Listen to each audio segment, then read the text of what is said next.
cek Gusti.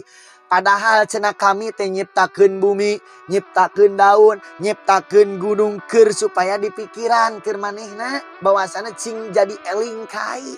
Cek Gusti. Cing jadi eling ka kami. Diciptakeun gunung, diciptakeun laut teh supaya jadikeun eling ka kami. Gitu.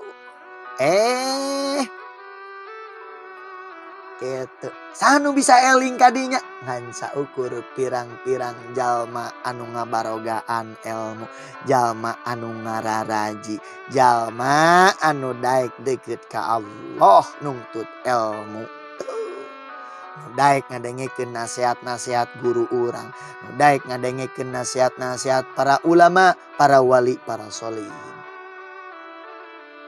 Ya. Mata bisa nembus ke Allah. Ningali laut eling ke Allah. Ningali gunung eling ke Allah. Ningali buuk ya Allah. Ieu buuk teh buuk halis teu manjangan. Sedengkeun buuk hulu manjangan. Di mana gulungan benangna ieu. Gusti Allah mah maha kawasa. Tuh. Nu bisa kitu teh sa? Jalma nu boga ilmu, jalma nu sok ngaji, jalma anu sok daek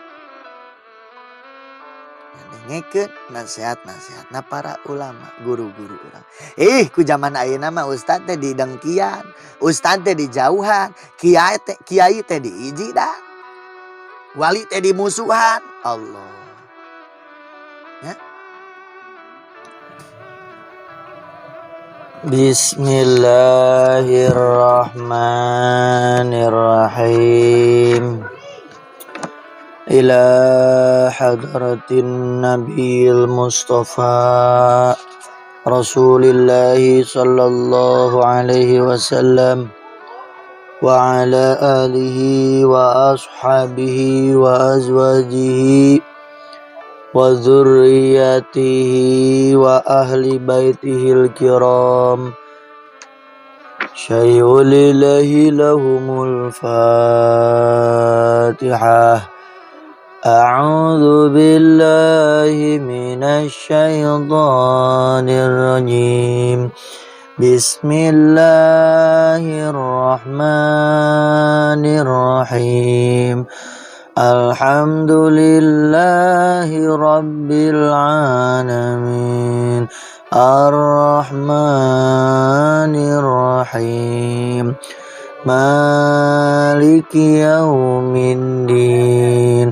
Iyyaka na'budu wa iyyaka nasta'in. Ihdinas siratal mustaqim. Siratal ladzina an'amta 'alaihim ghairil maghdubi 'alaihim waladdallin. Rabbi ighfir lana wa liwalidina amin. Summa ila arwahi jamil awliya illahi ta'ala min masyarikil ardi ila magharibiha fi barriha wa bariha min yamini ila shimaliha wa khususan Abdul Qadir al-Jailani qaddasallahu sirrahu wal ajiz. Summa ila arwahi jamil muallifil kutubi wa musannifiha wa syariha wa syekhi masyikhina khususan Syekh Muhammad bin Muhammad al-Ghazali rahimahullahu ta'ala min usulihim wa furu'ihim wa ahli silsilatihim wal akhidina minhum syai'un lillahi lahumul fatihah. A'udzu billahi minasy syaithanir rajim. Bismillahirrahmanirrahim. Alhamdulillahi rabbil alamin. Ar-Rahmanir Rahim. Maliki yaumiddin. Iyyaka na'budu wa iyyaka nasta'in. Ihdinas siratal mustaqim. Siratal ladzina an'amta 'alaihim ghairil maghdubi 'alaihim waladdallin. Rabbighfir lana wa liwalidina. Amin.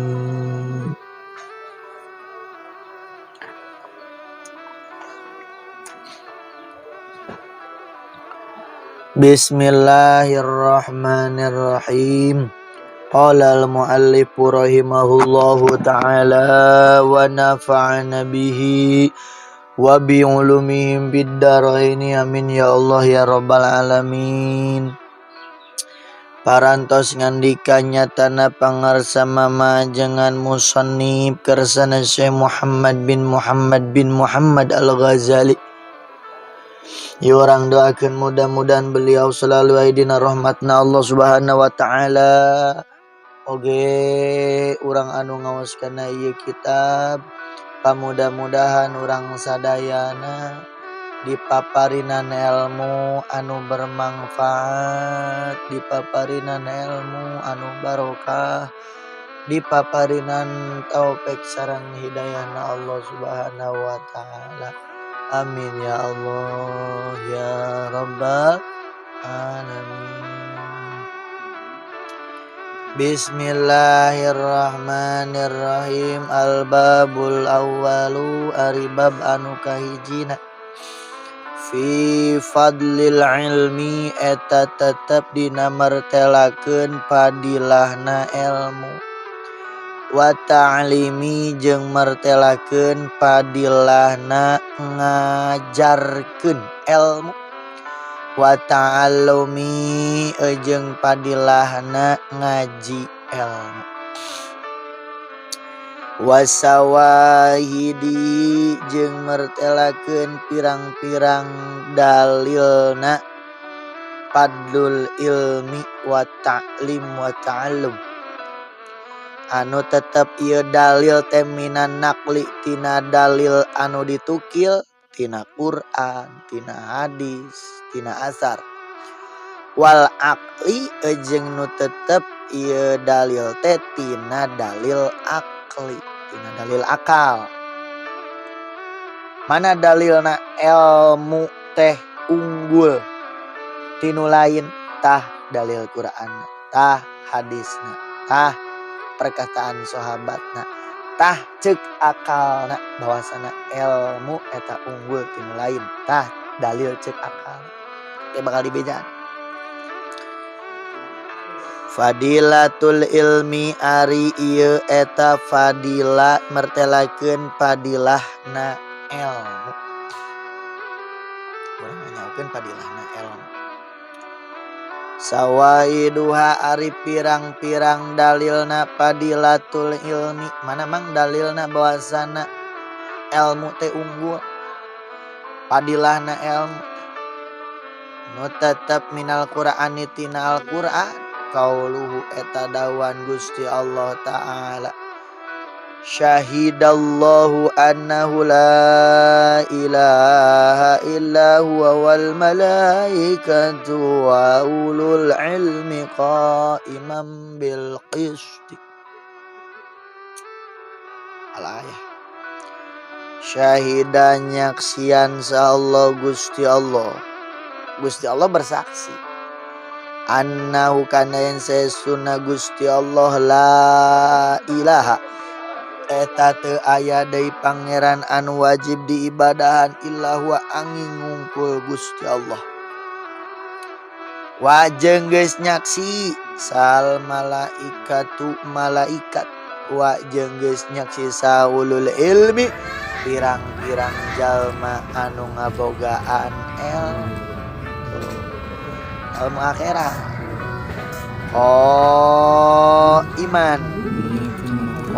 Iman bari anu tegak, bari anu ngadegkeun bil qisti kana keadilan jalma nu berilmu kitu.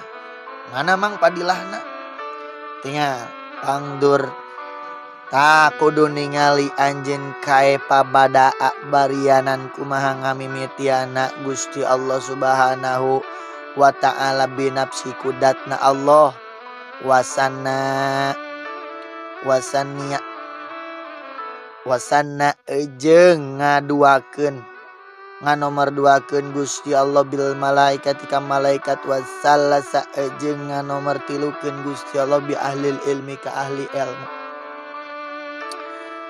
wanahi jeung nyukupan wanahi ka anjeun naon bihada ieu salasa bi ahlil ilmi naonana syarapan mulyana wa padlan jeung unggulna wa halaan jeung agungna wa nablan jeung mulyana. Cukup make dalil sakitu ge sebenarna mah naon dina Al-Qur'an syahidallah Allah lah nu nyaksi geus Allah malaikat geus malaikat ulul ilmi gitu kan. Sugan jalma anu bodoh nu katiluna henteu, sugan jalma anu beunghar nu katiluna henteu, sugan raja nu katiluna henteu, tapi ulul ilmi seseorang yang mempunyai ilmu akhirat. Tapi dinya ge geus kairong ku Gusti Allah diutamakeun kitu kan. Nomor katilu diutamakeun. Eta ciri-ciri jalma anu ngabogaan ilmu teh mulya, unggul, agung gitu kan. Ilmu kumaha? Ilmu akhirat. Dipake keur akhirat. Lain keur dipake dunia, kayak aya kahareupna nu ngajelaskeun tentang ulama dunia jeung ulama akhirat. Naon bedana? Jadi henteu sakabehna anu boga ilmu teh eta bisa disebutkeun ulama anu salamet. Jadi ulama ge nya nu ngabogaan ilmu teh disebutna ulama, pirang-pirang jalma nu ngabogaan ilmu ulama teh jalma. Tapi henteu sakabeh ulama eta salamet, teu sakabeh ulama eta mulya. Sabab naon? Sabab ulama eta dua, aya ulama dunia, aya ulama akhirat. Gitu. Eta ke urang ngaji di dieu. Mana ciri-cirina ulama dunia, mana ciri-cirina ulama akhirat. Nah, terus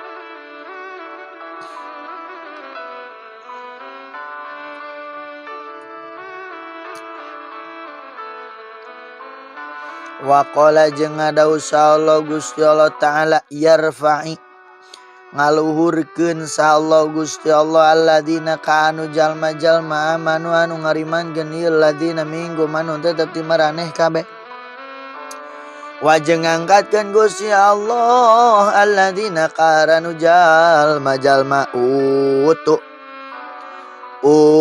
anu dipaparinan ieu ladina ilma kana ilmu ngaluhurkeun kana naon darajatin kana pirang-pirang darajat. Tuh, ti dieu ge geus kauningnya. Jalma anu diluhurkeun darajatna ku Allah alladzina amanu minkum. Jalma nu ararima. Jeung saha deui walladzina utul ilma.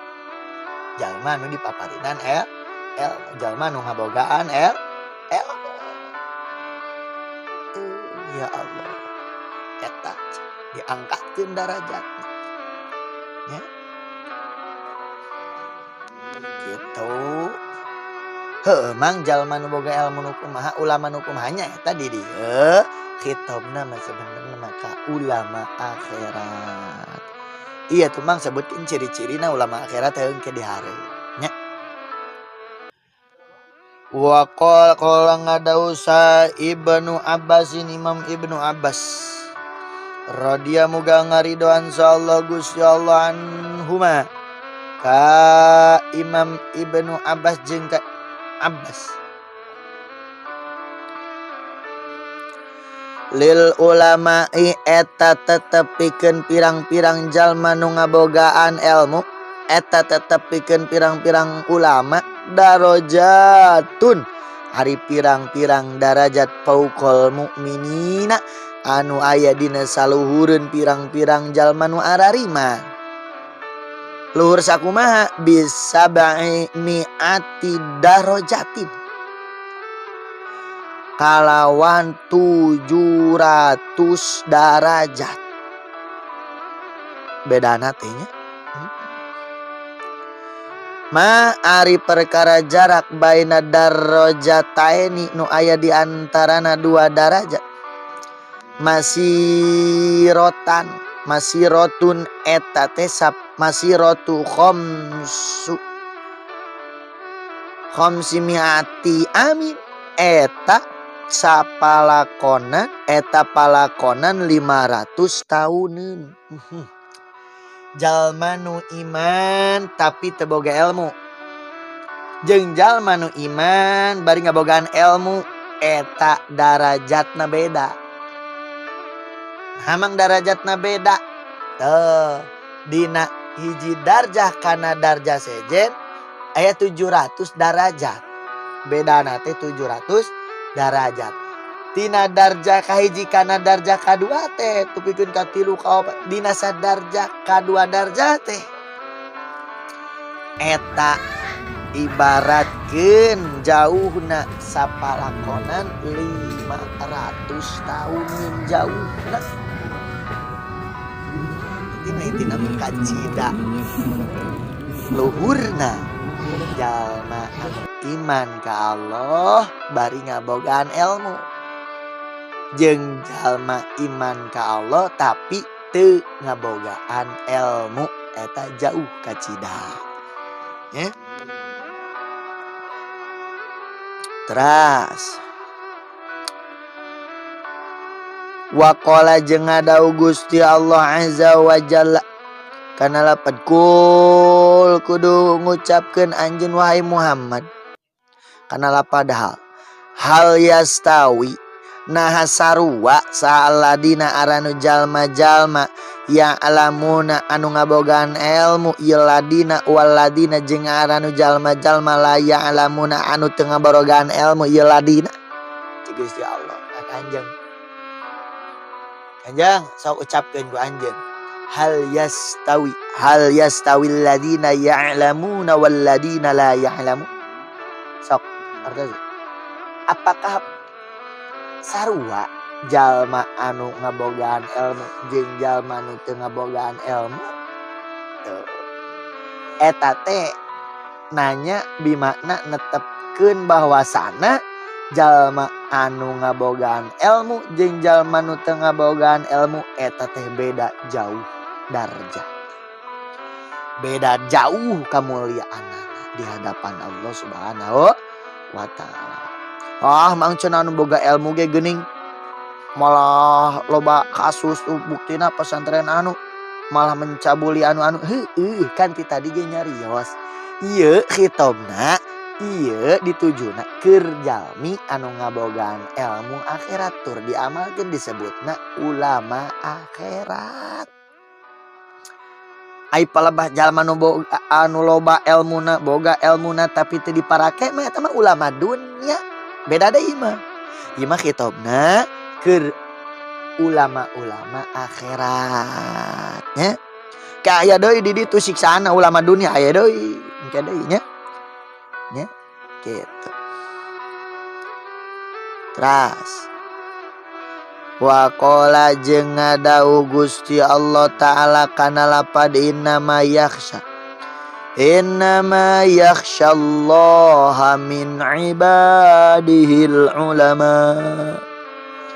Innama yakhsha pastina mikasieun Allah ka Allah min ibadi ti pirang-pirang hambana Allah sanu mikasieun ka Allah tesal ulama pirang-pirang ulama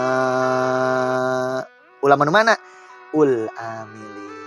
amili pirang-pirang jalma nu ngabogaan ilmu tur anu ngaramalkeun ilmuna. Matakan ulama dunia mah teu sarieun ka Allah. Matakan lamun aya ulama, lamun aya jalma anu ngaji, lamun aya santri, lamun aya jalma anu ngabogaan ilmu, ustad, kiai, ajengan teh sieun ka Allah, lain ulama. Lain ulama. Cek dina Al-Qur'an ge anu ngaran ulama mah wa innama yakhsyallaha min ibadihil ulama. Ya. Allah. Tuh. Wa qala jeung ngadauh Gusti Allah Ta'ala. Kul kana lapad kul. Kul kudu ngucapkeun anjeun wae Muhammad kapa geus cukup sabillahi Allah sya'naunana syahidan nu nyaksina baini di antarana kami wa bainakum jeung di antarana aranjeun kabeh wa manjeng jalma indahu anu eta tetep disandingeuna itu eman ilmul kitabi ari ilmu Al-Qur'an. Jadi disaksian ku Allah. Jalma anu ngabogaan ilmu Al-Qur'an. Naon ilmu Al-Qur'an? Lain bisa macana doang, lain jago macana doang, tapi ngamalkeun naon wae nu aya dina Al-Qur'an. Di jeroan maknana diamalkeun, lain ngan sakadar bisa maca. So mending mana anu jago macana tapi akhlakna akhlak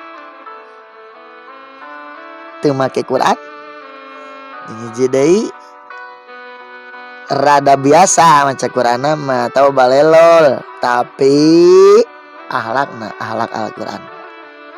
Sok mending mana? Nya mending bisa maca akhlak Al-Qur'an atuh milih teh sing aja atuh. Mending eta atuh ngadoa mah nya. Ya Allah. Wa qala jeung ngadauh Gusti Allah Ta'ala qala kana lapad qala ngadauh salladzi anu jalma ing dawu anu eta tetep disandingeuna itu ladzi ilmu nari ilmu anu tetep minal kitabe tina Al-Qur'an anari kami ati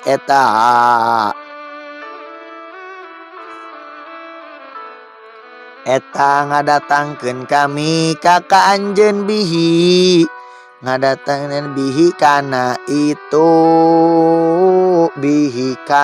itu mawa aras Bilqis singgasanana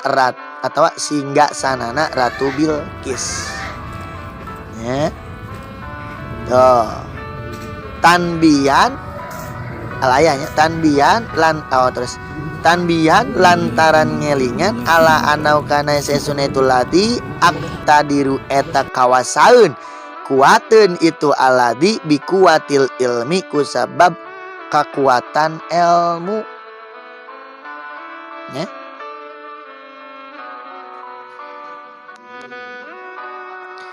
Gitu. Jadi anu bisa ngadatangkeun singgasanana Ratu Bilqis teh pas kapungkur nyaeta ku jalmi anu istimewa. Naon? Anu banget ilmuna. Ya. Jadi anjeunna bisa mindahkeun kerajaan Ratu Bilqis teh dengan sekejap. Eta teh lantaran naon? Di awakna aya ilmuan. Di awakna aya ilmuan. Lamun eueuh ilmuan mah ragajun. Moal meunang karomah naon. Gitu. Para wali mang barisa ngaji teh barisa. Cuk saha para wali teh barisa ngaji. Pugu eta wali teh diangkat ku gara-gara ilmu. Eueuh ieu wali bararodo eueuh. Sarua wali ge ngabarogan ilmu. Mang geuning aya nu ngabogaan ilmu tapi teu jadi wali malah asup penjara. Heueuh nyaeta ulama dunia nu kitu mah.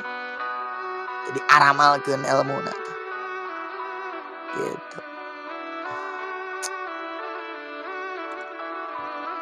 Wa qala jeung ngadauh Gusti Allah Azza wa Jalla.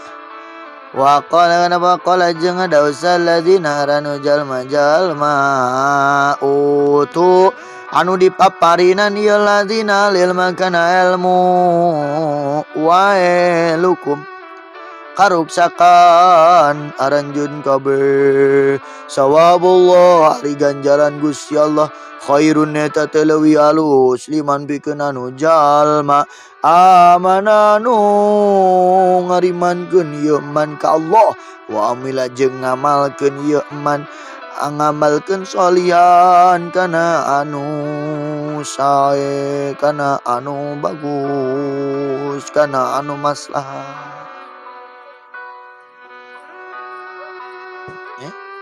Tuh, wa qala alladziina utul ilma, berkata seseorang yang mempunyai ilmu, yang diberikan ilmu oleh Allah sambil bisa ngamalkan, berkata wailukum sawabullah khairun liman amana wa amila sholihan.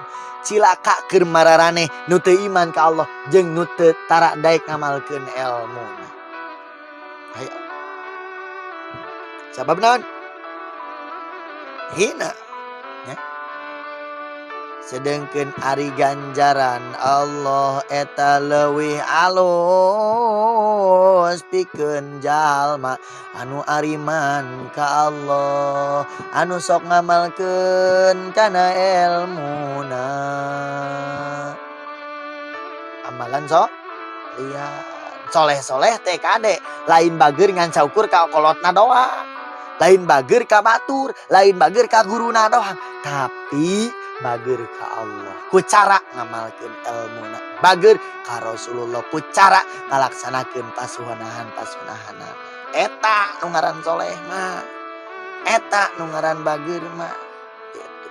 Percuma ayeuna bageur ka orang tua, bageur ka batur, tapi ka Allah ningkahan, ka Allah ngajauhan, ka Allah durhaka. Lain soleh nu kitu mah salah. Jadi nungaran budak soleh teh nyaeta alus ka Allah, alus ka Rasulullah, alus ka kolotna, alus ka guruna, alus ka babaturana oge jeung sajabana. Eta arak dinamakan soleh. Mata kangge eureun-eureun urang sebagai orang tua ngadoakeun budak urang cing saroleh. Gitu. Bayana ngajelaskeun Gusti Allah anna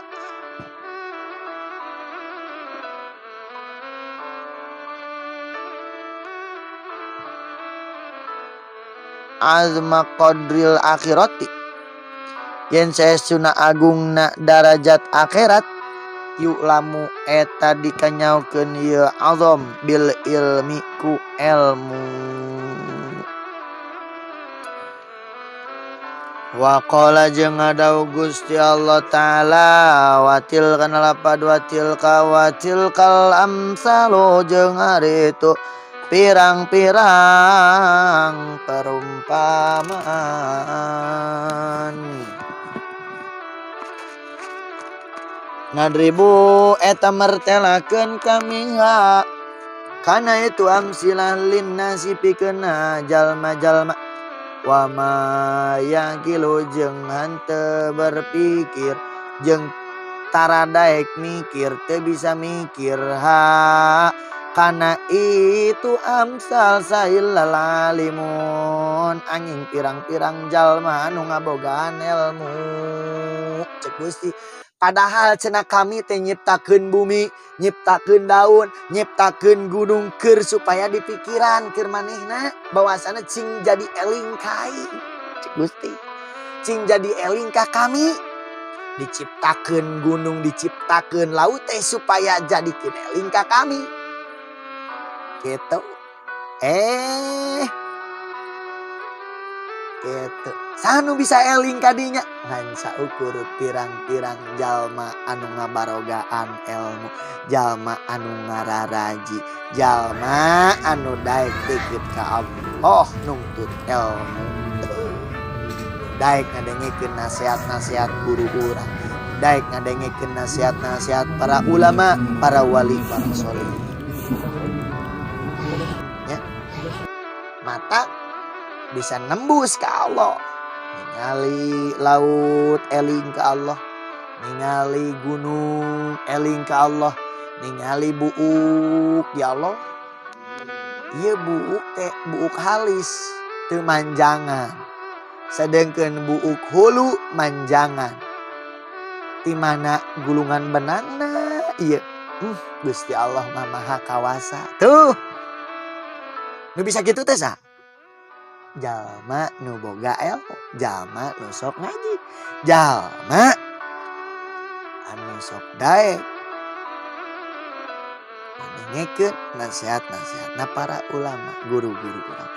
Ku zaman ayeuna mah ustad teh di dengkian, ustad teh di jauhan, kiai teh di ijidan, wali teh di musuhan. Allah. Ya.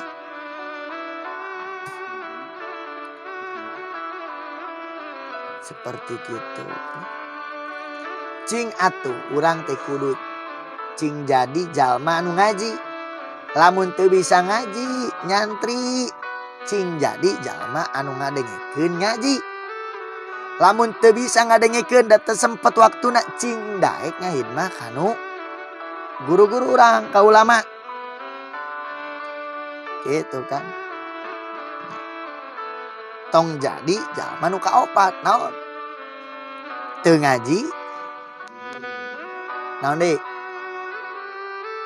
Teu ngadengekeun, tara daek ngadengekeun. Tara daek ngahidmah. Berarti nu kaopat naon? Ngadon ngamusuhan ka ulama. Ngadon ngamusuhan ka ajengan. Ngagoreng ka ustad. Tuh. Tong jadi nu kaopat. Cing jadi santri, santri teh tukang ngaji. Lamun teu daek ngaji atuh ngadengekeun nu ngaji, lamun teu daek ngadengekeun nu ngaji atuh ngahidmah ka nu ngaji. Ngahidmah ka nu ngajar ngaji. Oh, ngajarkeun ilmu, lamun teu ngaji ilmu, lamun teu ngadengekeun ilmu, lamun teu ngahidmah ka nu ngajarkeun ilmu. Tong jadi nu kalima, naon nu kalima? Nya eta ngamusuhan ka ajengan, ngamusuhan ka ustad. Gitu kan. Ngajar henteu, ngaji henteu, ngadengekeun ngaji henteu, hidmah kana guru ngaji henteu. Tong jadi nu kalima. Henteu eta kabeh. Ya. Cing inget da urang teh cuman sementara tuh hirup di dunia teh. Akhirat anu langgeng teh. Cing gumati urang. Neangan keur pibekeleun pi akhirat teh cing ngarti. Cing tulu, cing gumati, cing semangat. Da urang teh rek hirup salilana teh di akhirat.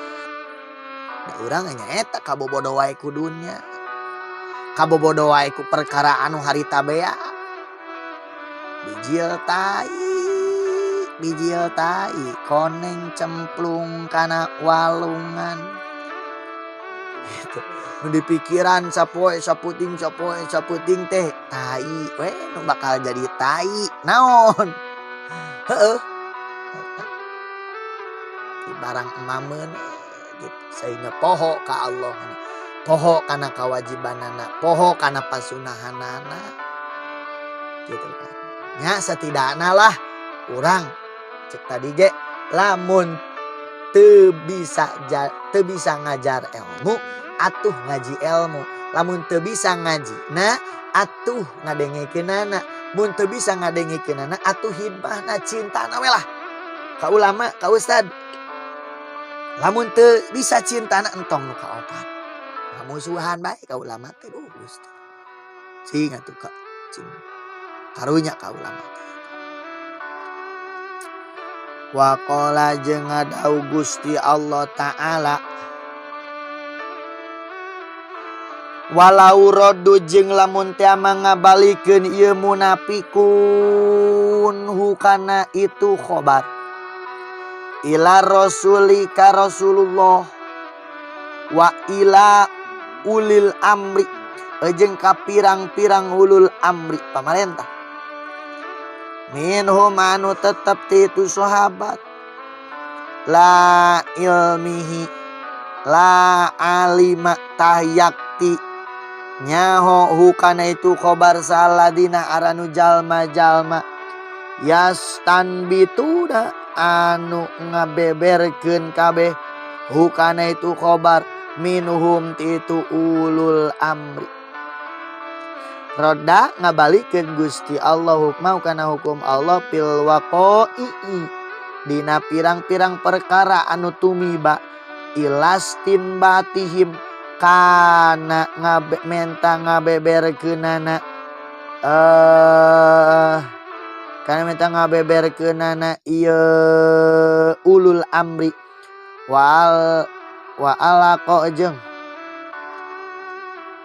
ngagabungkeun Gusti Allah naon teh rutbatahum kana pangkatna itu ulil amri birut batil ambia kana martabatna pirang-pirang nabi pikasfi hukmillah dina kasapna dina kabukana hukum Allah gitu. Jadi lamun mah urang aya pertanyaan sok tanyakeun ka Rasulullah. Lamun Rasulullah ulil amri pamarentah baheula mah atuh khalifah baheula mah Sayyidina Abu Bakar, Sayyidina Ali, khalifah nu sanesna kitu tanyakeun tah ka ulil amri nu eta gitu. Nah ayeuna mah ulil amri ayeuna mah pamarentah ayeuna mah teuing eta oge teuing ngaji teuing henteu nya mudah-mudahan cing ngararaji nya suudon husnudon urang ngan leuwih tepatna sok taranyakeun ka ulama-ulama nu ngararaji. Lamun aya pertanyaan teh sok kadarinya gitu kan matakan Kiai Ustad ajengan masuk jadi pangbalikan masyarakat sebenarnya. Najan masyarakat teh ngayu we ngagegoreng tukangeun teh, ngajejeleh tukangeun teh. Aya nu maot kolotna lumpat ka ajengan. Cenah aki abdi ngantunkeun hayang dipangpingpinkeun tuh ka ustad deui. Lahiran ka ustad deui. Gitu kan? 4 bulanan ka ustad deui. 7 bulanan ka ustad deui. Ai tadi tukang ngagogoreng ai pas ai butuhna nyamperkeun tah kitu doa nya eta mah posisi jelema nu kalima tadi teu jadi pengajar lain tukang ngaji lain tukang ngadengikeun ngaji lain anu cinta ka kiai tah eta nu kalima kitu we pagaweanna teh nya kitu.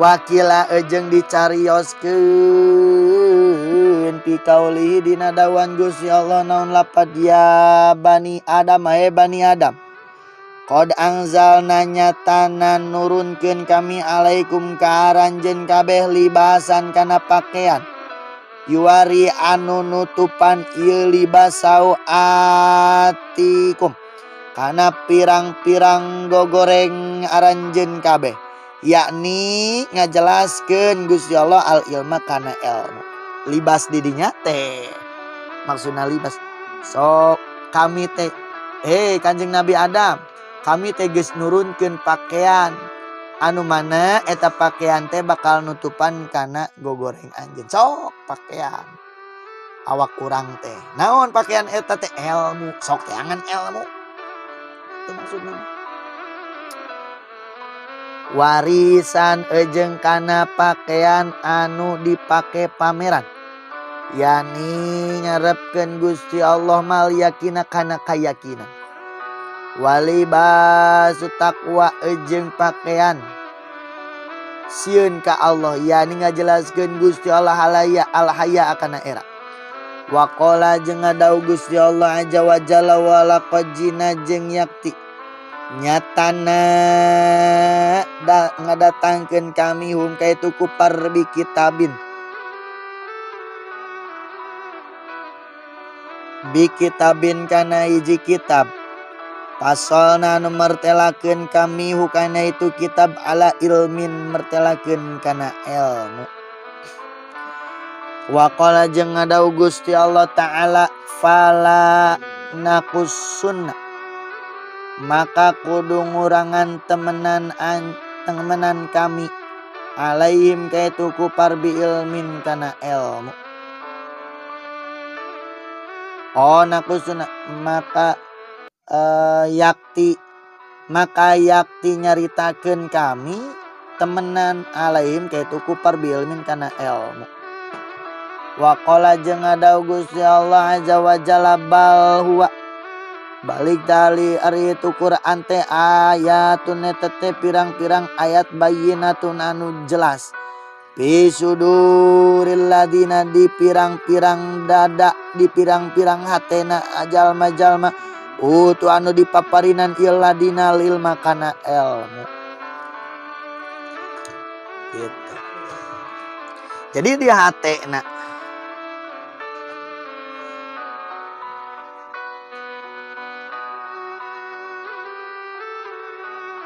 di hatena jalma nu berilmu teh tong salah ayat Al-Qur'an unggul nya penjelasan Quran unggul dina hatena teh matakan sok aya jalma anu nganyeri ajengan moal barokah hirupna sabab naon sarua ajeung nganyeri sarua ajeung ngaledek nu aya dina dadana Al-Qur'an dina hatena hadis kitab-kitab asar-asar kan tak sok seureunya anu ngaleledek para wali teh jerona ya Allah jerona ya Qur'an tak tau ngawanian gitu. Wa qala jeung ajengan nu kumaha sok wae jejeleh ditu ulama dunia mah ngan nyanger jejeleh teh da awon tapi ulah jeung jadi ulama dunia tanu kieu teh ulama akhirat kade cing inget eta patokanana nya aya ulama dunia aya ulama akhirat teh sakabeh nu boga ilmu eta teh ulama akhirat teu ulama dunia aya tak kade pahil. Wa qala jeung ngadawu Gusti Allah taala khalaqan nyiptakeun Gusti Allah lingsana ka manusia alam ngajarkeun Gusti Allahu kana itu insan al bayan kana penjelasan. Gusti Allah nyiptakeun manusia tuluy diajarkeun ku Allah jelaskeun ku Allah taala ilmu teh. Wa inna madukiro jeung pastina ditutur naon dalika itu khalaqal insan 'allamahul bayan fi ma'radil imkinan dina tempat pintonan milang-milang nikmat ya. Wa ammal akhbaru jeung anapun ari pirang-pirang hadis tadi dalil-dalil Al-Qur'an padilahna ilmu begitu kacida agungna jalma anu ngabogaan ilmu karena naon ilmu itu sendiri agung jadi lamun jalma agungna ku ilmu matak tong sok agul ya matak tong sok agul da manehna agungna ku ilmu da ilmu sedangkan ilmu lain nu manehna gitu tong sok agul nya biasana sok raragul nu karak mimitian mah gitu nya kana elmuna sok sararombong fanatik kana elmuna teu gitu mata kancing anggeus ngajina tapikeun kakarasa geuning urang teh teu boga nana geuning urang teh lain sasaha geuning urang teh teu boga naon da sadayana ge nu Allah. Terus perasaan eta teh tepikir ka bawah maut terus tong ngarasa urang boga nana sehingga jauh tina sifat ujub asa urang jauh tina asa sombong jauh. Ayeuna hadisnya dalil di Kanjeng Nabi hadis unggulna ilmu. Wa ammal akhbaru jeung anapun ari pirang-pirang hadis faqala ta eta ngadawu saha Rasulullah sallallahu alaihi wasallam Kanjeng Nabi Muhammadin sallallahu alaihi wasallam man kana lapad man ari sahaning we jalma yurid eta ngersakeun sallallahu Gusti Allah bika itu siman ngersakeun khairon kana kasayan kana sae upangki maka masihan ngerti Gusti Allah ka itu siman pidini dina masalah agama wa yulimu jeung masihan ilham Gusti Allah ka itu si iman rusdahu kana pituduh nasi iman jalma nu ditakdirkeun alus ku Allah daek neangan ilmu daek ngajarkeun ilmu daek ngadengekeun ilmu daek hidmah kanu boga ilmu maka eta jalma dijadikeun ciri-cirina jalma ditakdirkeun alus ku Allah kahiji daek ngajar kadua daek ngaji katilu daek ngadengekeun ilmu kaopat daek hidmah cinta kanu boga ilmu ka kiai ka ajengan ta cirina ngarti paham dina masalah agama cirina Allah Waqala jeung ngadauh Kanjeng Nabi Muhammadin sallallahu ngan kedengeula nya. Jadi cenah naon? Cirina jalma anu dikarepkeun alus, anu ditakdirkeun alus ku Allah nyaeta jalma nu daek ngajar, ngajar ngaji, jalma anu daek ngaji, jalma anu daek ngadengekeun ngaji, jalma anu daek khidmah cinta mahabbah kanu ngajar ngaji atawa kanu ngaji gitu nya.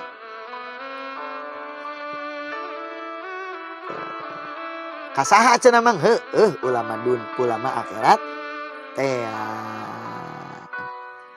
waqala jeung ngadau Gusti Kanjeng Nabi Muhammadin sallallahu alaihi wasallam al ulama'u ari pirang-pirang ulama akhirat urang kaidana nya ari pirang-pirang ulama akhirat warasatul anbiya'i eta pirang-pirang pawaris nabi. Jadi nabi mah lain ngawarisan harta, Kanjeng Nabi lain ngawariskeun harta ka urang, lain ngawariskeun kapangkatan ka urang, tapi naon ngawariskeun ilmu nah nya. Jadi anu sabener-benerna pewaris Nabi mah nya eta anu maotna teu ninggalkeun harta. Da Kanjeng Nabi ge teu ninggalkeun harta. Hayo pas ngantunkeunana ai urang mah nya eta ulama dunia mah dikumpul-kumpul habek paeh. Cing paeh lah ka ulama dunia mah. Ka ulama akhirat mah ngantunkeun. Ka ulama dunia paeh we lah. Cing paeh kadinya. Allah. Sabab naon? Tukang malingan nu kitu mah. Malingan pangkat, malingan nama baik, malingan duit, malingan hate batur supaya madep ka manehna. Tapi manehna teu madep ka Allah. Madepna kana setan, madepna kana harta, madepna kana kemegahan. Tapi kade henteu sakabehna ajengan nu memegahan teh ulama dunia. Kade urang sok berpikir tadinya, cenah imahna gedong ulama dunia lain gitu. Kayak belah itu, kayak ciri-ciri anak jelasannya. Nah, ulama teh pewaris Nabi. Gitu.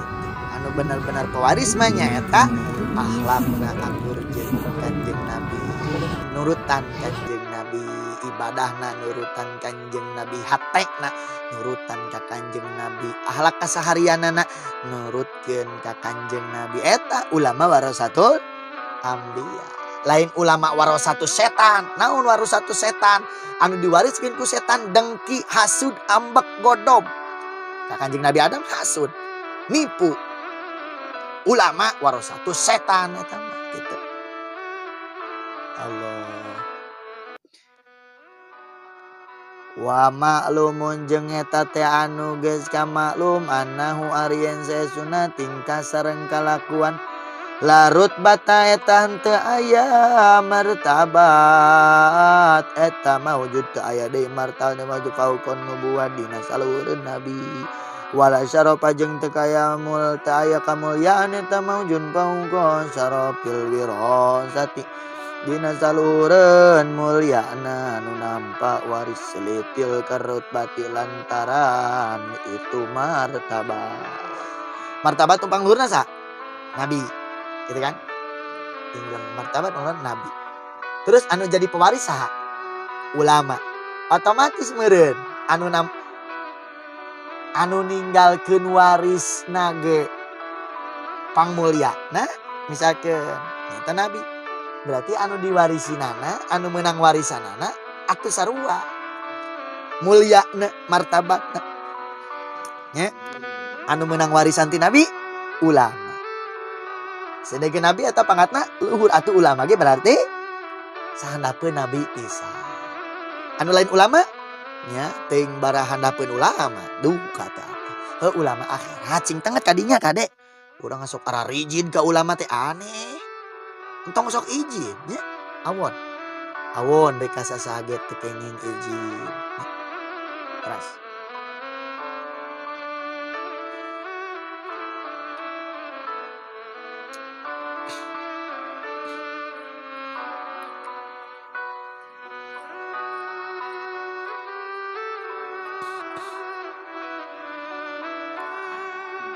Waqala mana itu?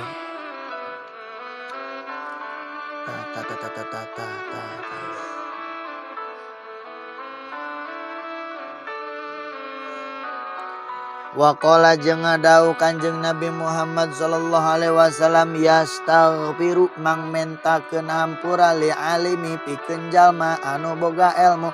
Pikeun ajengan, pikeun ustad, pikeun kiai, pikeun santri, pikeun jalma anu sok daek nararaji. Mentakeun hampura naon mah perkara naon wae, rek hewan, rek batu, rek benda padat, rek benda hirup. Nu rek di laut, nu rek di darat, nu rek di udara, fis samawati nu aya di langit wal ardi jeung di bumi. Mangmentakeun hampura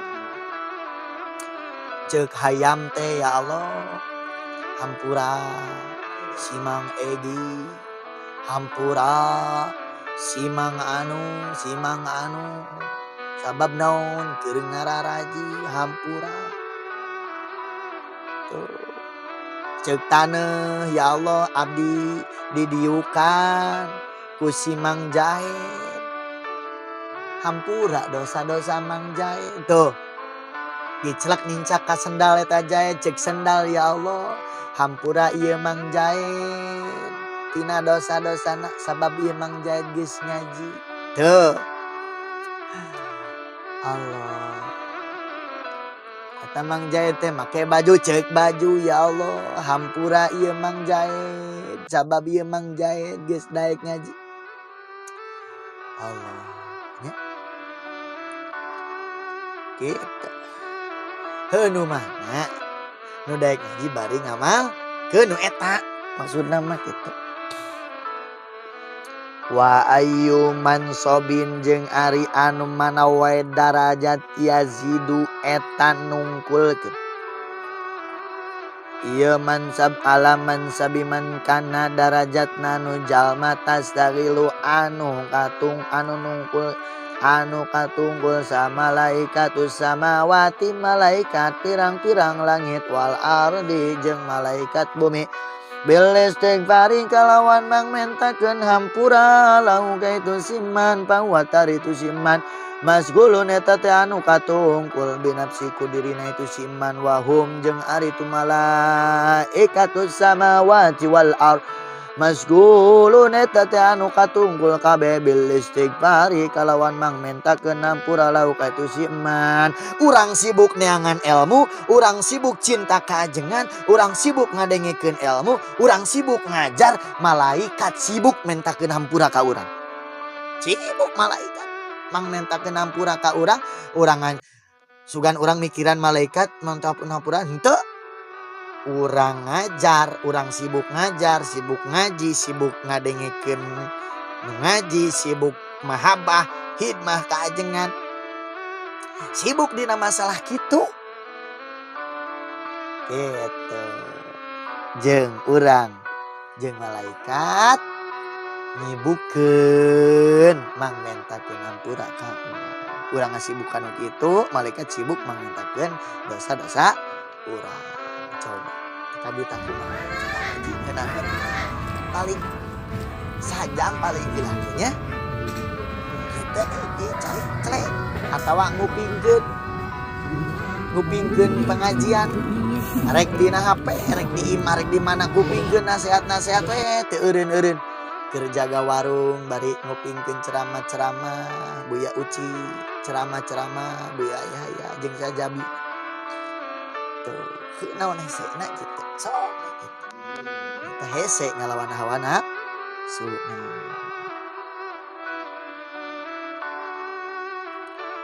Waqala jeung ngadawuh Kanjeng Nabi Muhammad sallallahu alaihi wasallam innal hikmata saestuna ilmu jeung amal hikmah teh ilmu jeung amal tazidu eta matak nambahan ieu hikmah asyarifah ka jalma mulya saropan kalawan mulya temenan watar paujeng ngaluhurkeun matak ngaluhurkeun ieu hikmah mamluka non mamluka ieu kana anu dipika milik hatayu derika sehingga yen manggihan ieu mamluk madarika muluki karena pirang-pirang tempat panemuna pirang-pirang ratu atau pirang-pirang raja. Jadi urang boga ilmu terus ngamalkeun teh bakal terus bertambah kemuliaan urang. Bertambah rahmat nu dikocorkeun ku Allah, karidoan nu diturunkeun ku Allah, kamagpirohan hampura anu terus dikolocorkeun ka urang.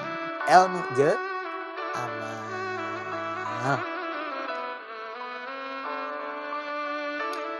Waqad nabaha jeung nyatana ngelingan Kanjeng Nabi bihadaku ieu hadis ala samaroti kana pirang-pirang buahna ilmu pi dunya di dunia ngelingan bahwasana lamun urang neangan ilmu terus diamalkeun kamuliaan urang bakal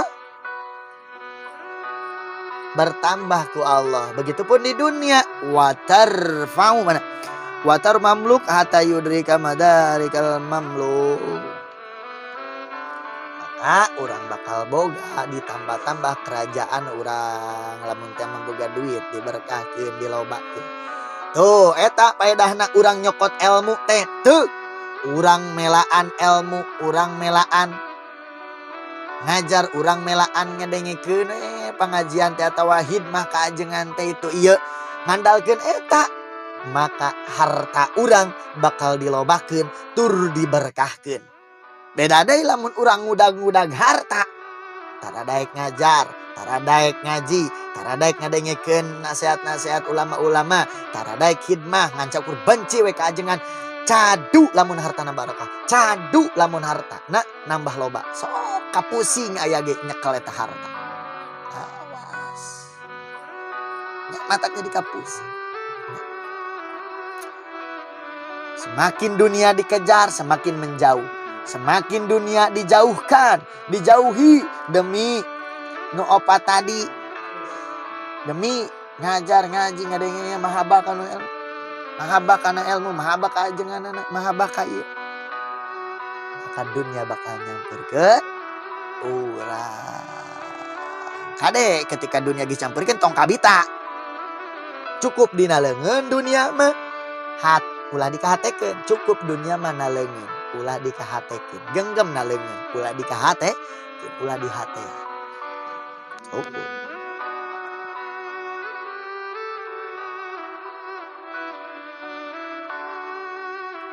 Wa maklum jeung eta geus kamaklum annal akhirat tarieun saestuna akhirat khairun eta leuwih alus wa abqa jeung leuwih tetep. Atuh puguh wae di dunia urang neangan ilmu jeung sajabana dunia nyalampurkeun eta teh padilah ilmu, padilah jalma nu boga ilmu nyalampurkeun atawa dibarokahkeun naon usahana rizkina. Terus mah ganjaran di akhiratna atuh puguh bae geus teu bisa dibayangkeun eta. Leuwih alus ganjaran di akhirat. Di dunia na geus disalampeurkeun dunia. Nu cik maranehanana eta dunia teh mulya teu geus disalampeurkeun boga ilmu. Padahal teu ngarepkeun dunia tapi dunia dararatan. Gitu. Nya awas tah. Manah cing bisa lamun teu ngajar atuh ngaji cing daek ngaji ngalogat nulis teu. Lamun teu daek ngaji atuh mustami cing jadi pendengar. Atuh lamun teu daek jadi pendengar atuh cing jadi mahabbah, cinta, ridho. Bangga ka ustad teh aya ustad, aya ajengan, aya kiai. Tong jadi jalma nu kalima. Naon? Ijid ka kiai, ijid ka ilmu, tara daek ngaji, tara daek ieu. Atuh cing jeleh ajengan teh. Cadu lamun hartana barokah, cadu lamun hartana dilobakeun. Loba ge moal barokah, pusing nu aya tangga. Tinggal curug nu aya. Awas. Da hati-hati urangnya. Allah. Sok rasakeun sorangan nu ngajauhan ulama, sok rasakeun ka pusingna kasusahan. Anu ngadeuketan ulama sok rasakeun katenanganna, sok rasakeun.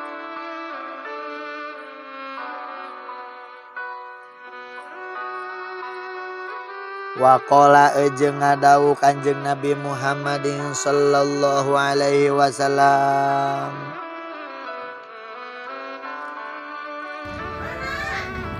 Khoslatani ari dua budi pekerti layakunani eta teu aya ieu khoslatani pi munafikin eta tetep di si munafik. Dua budi pekerti nu moal aya di munafik. Berarti lamun eueuh di urang munafik gitu. Dua budi pekerti nu eueuh di si munafik. Lamun dua budi pekerti ieu eueuh di awak urang berarti urang munafik. Munafik teh naon? Jalma siksaanana leuwih parah tinimbang kafir asli. Siksaanana leuwih berat tinimbang kafir. Coba eta. Jalma munafik siksaanana leuwih berat tinimbang kafir. Tak dua ieu lamun eueuh di awak urang berarti urang munafik. Mana cenah? Husnis samti. Sumti. Alusna tingkah. Hiji cenah. Wa fikhin fid dini. Jeung ngarti dina masalah agama. Kade. Lamun urang eueuh eta dua munafik. Kahiji cing alus tingkahna, kadua cing ngarti dina masalah agama nyaeta ku jalan ngaji. Ngadengek sok ngadengikeun ceramah pengajian najan di HP cok. Sakirana urang banget sibuk sok na HP atuh aya peralatan ayeuna mah ngeunaheun. Ilmu teh ambalayah daek teh urang. Mintina tong jadi jalma nu sok ngajajeleh ajang. Awas.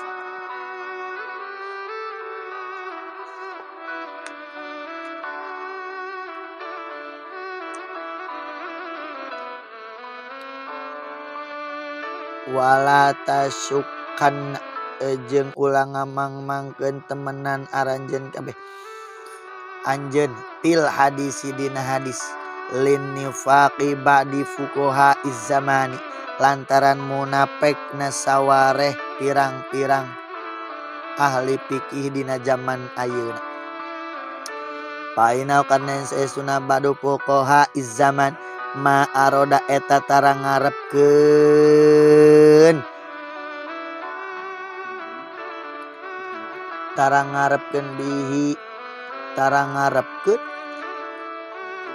bihi kana itu fikhun alpika kana ngarti aladi nyata anu donanta anu nyangka anjeun ka itu ladi. Wasayati jeung sakedeung deui bakal datang naon mana piki mana ngarti. Wadna darajatil faqih jeung ari panghandap-handapna darajatna jalma nu ngarti. aya lama teh nyawa si paki anal akhirata kana sesuna akhirat khairun eta leuwih alus minad dunya ti dunya. Tuh. Nya jalma anu disebutkeun jalma anu ngarti teh panghandap-handapna ye nyaeta jalma anu nyaho bahwasana akhirat leuwih penting, akhirat leuwih langgeng tinimbang dunia. Akhirat leuwih kudu diutamakeun tinimbang dunia. Eta geus kasebutkeun jalma nu ngarti kana ilmu. Ayo bari diamalkeun kade. Nya. Kitu wahadi jeung ari ieu. Wahadi jeung ari ieu teh. Wahadihil ma'rifatu jeung ari ieu.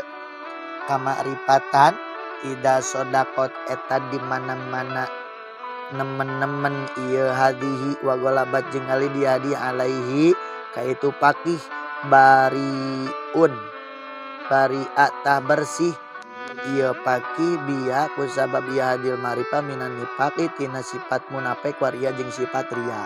Jadi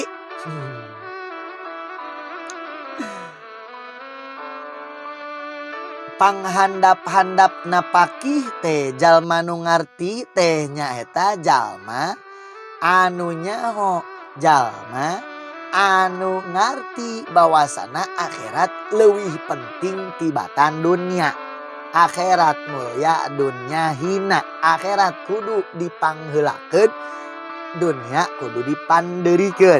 Akhirat kudu diutamakeun, dunia tong digamunik tong digumatikeun dina pada ngelehan akhirat. Tapa teh kadang kitu teh perasaan bahwasana akhirat leuwih penting tinimbang dunia teh tepikeun ka ngajadi daging kawak urang, tepikeun ka ngajadi darah kawak urang akhirat. Anu panglanggengna akhirat nu jadi utama akhirat urang balik ka akhirat dunia hina. Cing darah daging kawak urang teh. Lamun geus bisa ngadarah daging di hati urang, di awak urang bahwasana selalu mengutamakan akhirat tinimbang dunia. Dunia ngan sekedar dileungeun hate Allah, dunia ngan saukur aya dileungeun. Akhirat di hatean, Allah di hatean, dunia ngan saukur aya dileungeun. Lamun geus tepikeun ka urang ngadarah daging, maka urang teh bersih tina sifat munafik, urang teh bersih tina sifat ria. Gitu. Waqala jeung ngadawuh Kanjeng Nabi Muhammad sallallahu alaihi wasallam, afdhalun nasi ari pang afdol-afdolna jalmi al mukminu eta teh anu beriman alimu tur anu berilmu. Aladi nyaeta anu jalma ida ini taja lamun teh mah dipika butuh naon ilaihi kaitu ladi napata mere mangpaat ieu ladi wah ini tugnya jeung lamun teh mah dipika sugi naon anu tina itu ladi alna tanyugikeun ieu ladi nafsu kadirina ieu ladi tuh pang abdol-abdolna jalma teh sacing lain nu beungha lain raja tapi nu pang abdol-abdolna jalmi nu pang unggul-unggulna jalmi nyaeta jalma anu iman tur boga ilmu. Nu mana ieu jalma iman tur boga ilmu lamun ku urang teh mah dipika butuh teh mere mangpaat. Tok ajengan mere mangpaat teh. Mere mangpaat coba. Anu ajengan talilan kusaha. Nya. Lamun ustad coba. Eta nikahkeun rek kusaha. Ayo lamun ustad eta ngimaman rek kusaha lamun ustad. Nah lamun kiai tah lamun lain ku jalma nu beremu rek saha nu ngimaman coba. Kitu nya. Allah rek saha rek syukuran imah kusaha coba. Rek syukuran orok kusaha.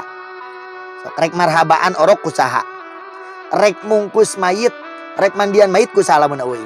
Lamun eueuh ustad coba. Lamun eueuh jalma nu ngarti kana eta. Nya. Matakat na jalma nu iman tur berilmu mah nalika dipika butuh teh mere manfaat anjeunna mah kitu. Mere manfaat. Beda deui jalma anu baragajud mah hayang teh cinggrap paeh atuh. Pagawean teh mabok we aya judi, tawuran, ngabunuh pagawean teh. Cing hayangna urang naon eta? Cinggrap modal lah cenah. Tuh. Allah beda deui. Ngan banget buta hatena lamun aya jelema cinggrap modar deui ustad teh ajengan teh tuh da. Duh. Buta hatena. Awas. Nya.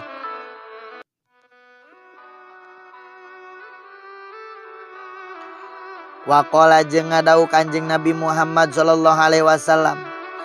Al imanu ari iman uryanun eta teh sapertikeun jalma nu talanjang. Walibasu jeung ari pakaianana itu iman at-taqwa eta taqwa ka Allah. Wazinatu jeung ari papaesna iman al haya'u eta teh era. Wasamratu jeung ari buahna iman al ilmu eta teh. Jadi iman teh ibaratkeun seorang jalma nu tatalanjang. Terus eta iman terus pakaian teh ibaratkeun takwa. Jadi iman ge sok pakaian baju takwa. Ya, supaya kabulan eta iman teh ku baju takwa. Terus gindingan eta iman sok pakaian anting. Lamun di jelema mah nya geus dipakaian baju ku takwa. Sok dangdanan naon papaes hias naon hiasna ku rasa era ku anting ya ku gelang ku bedak ku make up. Nah lamun iman mah di dangdananana di papaesana ku era. Buahna iman adalah ilmu. Waqala jeung ngadawuh Kanjeng Nabi Muhammad sallallahu alaihi wasallam aqrabun nasi ari pangdeket-deketna jalma min darajatin nabi nubuwati tina darajat kanabian ahlul ilmi eta jalma nu ngabogaan ilmu wal jihadi jeung jalma nu jihad. Deket darajatna jeung nabi nyaeta jalma nu ngabogaan ilmu jeung jalma nu daek jihad. Jihad naon? Nya zaman ayeuna mah da hese, da teu aya jihad teh nya. Tapi jihad ngalawan merangan hawa nafsu. Sing jadi ahli jihad urang teh, lawan hawa nafsu urang teh. Ceuk nafsu A, ceuk urang kudu B. Ceuk nafsu B kagoreng, ku urang kudu A, kahaluskeun ku urang gitu. Jihad. Amma ahlul ilmi anapun ari ahli ilmu padulu taeta man sok nuduhkeun ya ahli ilmi annasa ka jalma-jalma alama kana perkara jaat anu datang bi kana itu emas rasul sa rasul pirang-pirang rasul. Nah habat jalma anu berilmu nya ulama ngadeuketan pangkat nabi. Nah habat nabi sok nyampaikeun ilmu, begitupun ulama sok nyampaikeun ajengan sok nyampaikeun ilmu, sok ngajarkeun ilmu. Tuh, hampir deket. Jeung pekerjaan nabi teh kitu. Allah wa amma ahlul jihad. Terus mang anu ahli jihad jeung nabi eta padeukeut. Naon deui padeukeutna dina naonna padeukeutna?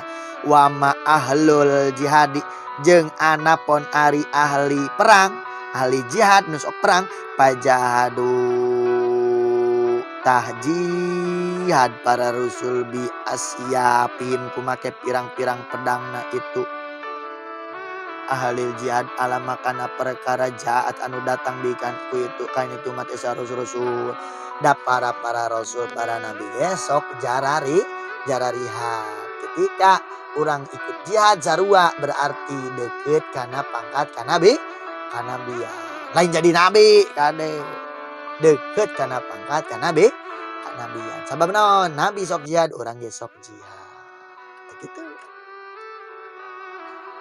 Waqala jeung ngadawuh Kanjeng Nabi Muhammadin sallallahu alaihi wasallam la mautu qabilatin ari pasti ari maotna hiji ahli naon ahli kampung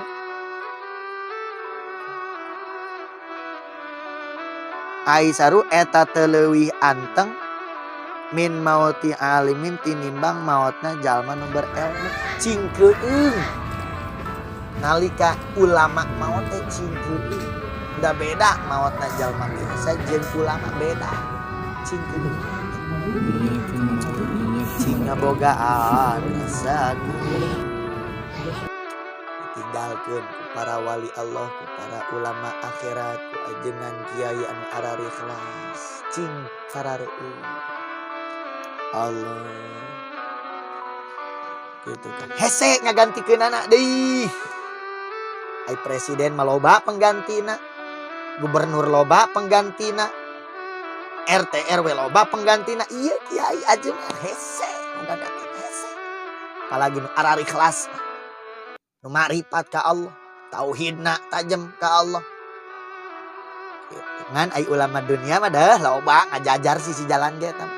Diobral ulama dunia mah kitu mah. Sisi jalan loba.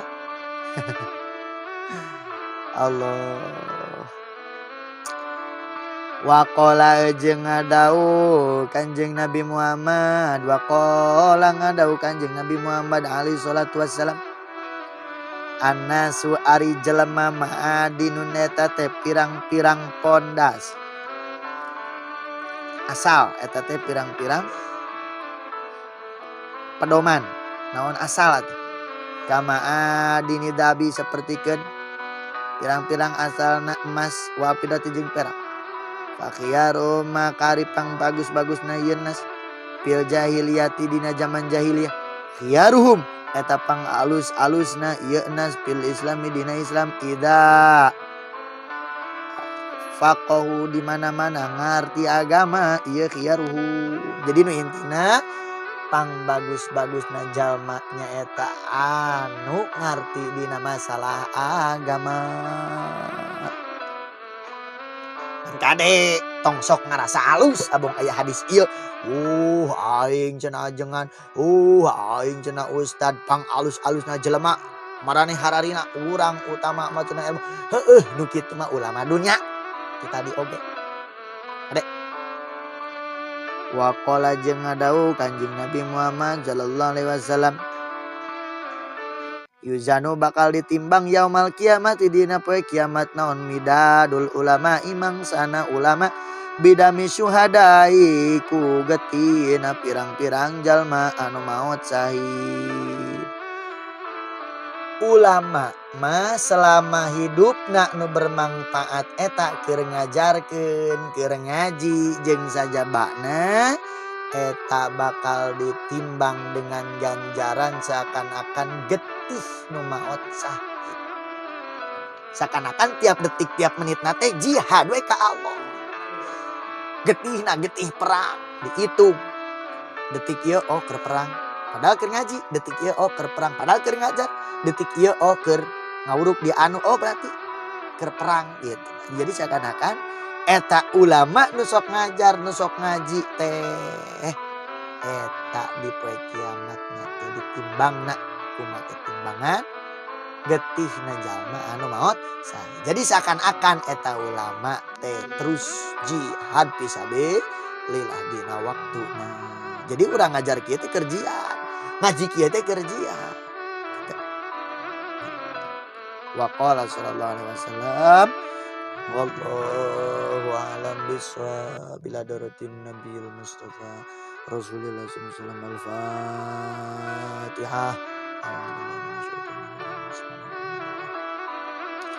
Alhamdulillahirabbil alamin arrahmanir rahim maliki yaumiddin iyyaka na'budu wa iyyaka nasta'in ihdinas siratal mustaqim siratal ladzina an'amta 'alaihim ghairil maghdubi 'alaihim waladdallin.